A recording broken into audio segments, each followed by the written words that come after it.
sur quelle est la part de ce que les gens appellent Dieu dans cette réalité. Dieu, ça implique ce type de connexion dont on parle, connexion à l'âme. Mais, alors bon, il y a plein de façons de considérer Dieu. Il y a presque une manière de considérer Dieu qui est compatible avec euh, le fait d'être agnostique, hein, pas athée, bien sûr. Dieu, on va dire que si on accepte le concept, c'est la conscience la plus évoluée de l'univers. C'est-à-dire que petit à petit, à force d'évoluer, on finit par se rapprocher de Dieu. Bon, il faut de multiples vies, bien sûr, et sur différents plans d'existence. Peut-être qu'il faut être passé par tous les états.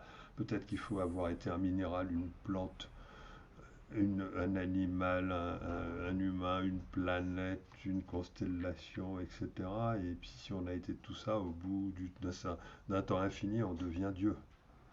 D'accord? Parce qu'on a tellement acquis d'expérience qu'on s'est anobli petit à petit, et puis finalement on devient la plus grande. Voilà. Bon.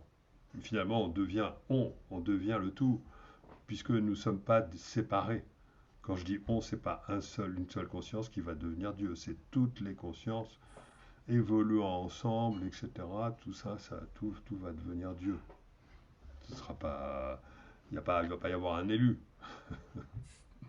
Donc, il y Dieu, a... c'est la conscience la plus évoluée, issue du travail infini de création et d'apprentissage de la réalité, de manière à ce que et parce que cette conscience va guider toutes les autres. Donc Dieu, c'est la conscience qui guide toutes les autres sans être guidée elle-même. sans être guidée elle-même.